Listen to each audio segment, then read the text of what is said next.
गीता जी अध्याय नंबर 8 के श्लोक नंबर 5 और 7 में कहा है, यदि तूने मेरी शरण में रहना है तो मेरी भक्ति कर, युद्ध भी कर और मेरा सिमरण भी कर।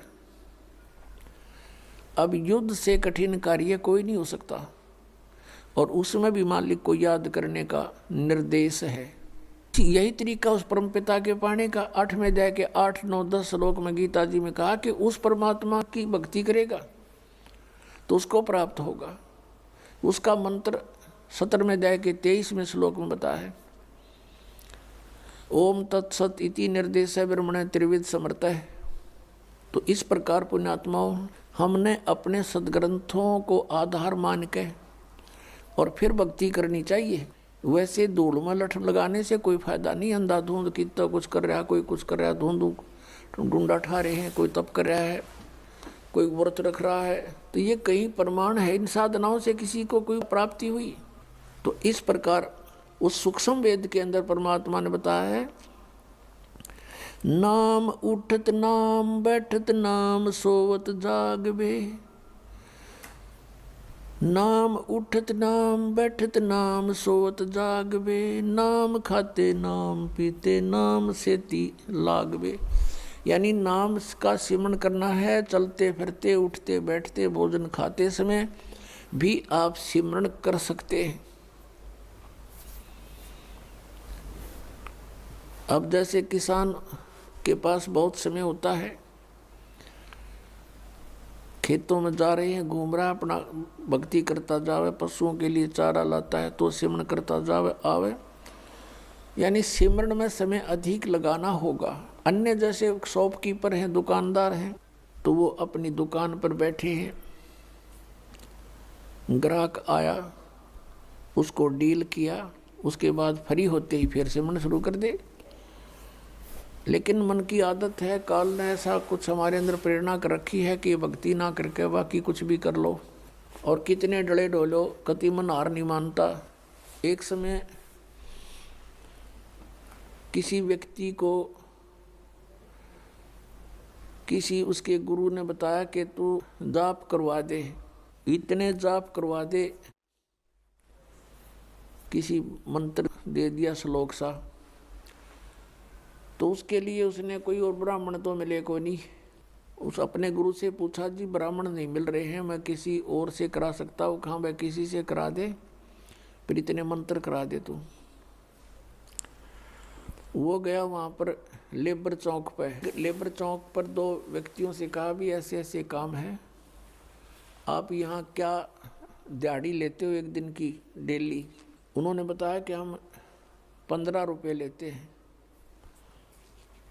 और क्या काम करते हो? कि सारा दिन तसले ढोते हैं, मिट्टी डालते हैं सड़कों पर या किसी के घर पर। तो उस व्यक्ति ने कहा कि मैं तुम्हें 30 रुपये दूंगा और बढ़िया भोजन दूंगा और बढ़िया कपड़े दूंगा, तुम मेरे यहाँ काम कर दोगे? क्या काम है बताइए? कि वहाँ एक मंत्र का जाप करना है। वो दोनों बोले ठीक है हम कर देंगे।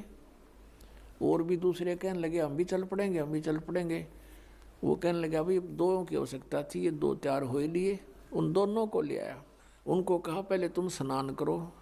स्नान किया और बढ़िया भोजन कराया, स्वच्छ कपड़े पहना दिए, जैसे धोती लपेटा करते पहले, वह धोती दे दी उनको बढ़िया, और कहा ये माला ले लो और ये मंत्र बोलते रहो, 8 घंटे ड्यूटी करो तुम अपनी, 8 घंटे यहाँ, और 30 रुपये दूंगा, वहाँ 15 लेते थे। अग जी ठीक है, बहुत अच्छी बात, न्याल हो गए। और जी कितने दिन कराओगे? अग भाई 3-4 दिन कराने पड़ेंगे। अग जी और किसी ना बुलाइयो? अग ना भाई ठीक समय ना, और क्या जरूरत है, डेली इतने करने हैं, तुम कर ही दोगे? कहाँ जी कर देंगे। अब उसने बैठा दियो माला देगा हाथ में। उन्होंने आधा घंटा तो कराया,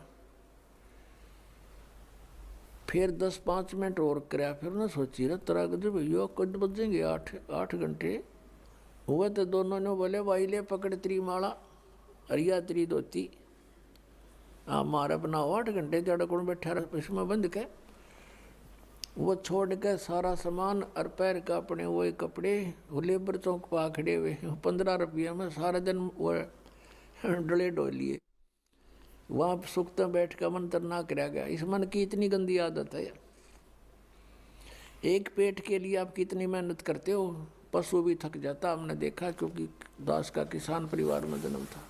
सुबह से लेकर शाम तक हाल ही हल जोतता है, उसका कोई घंटों का हिसाब नहीं। सुबह 6 बजे चला जाता है, शाम ने 6 बजे छोड़ता बैलों को। और कई एक का ऐसी व्यवस्था होती है, फिर चारा काट के सिर पर रख कर लाता था।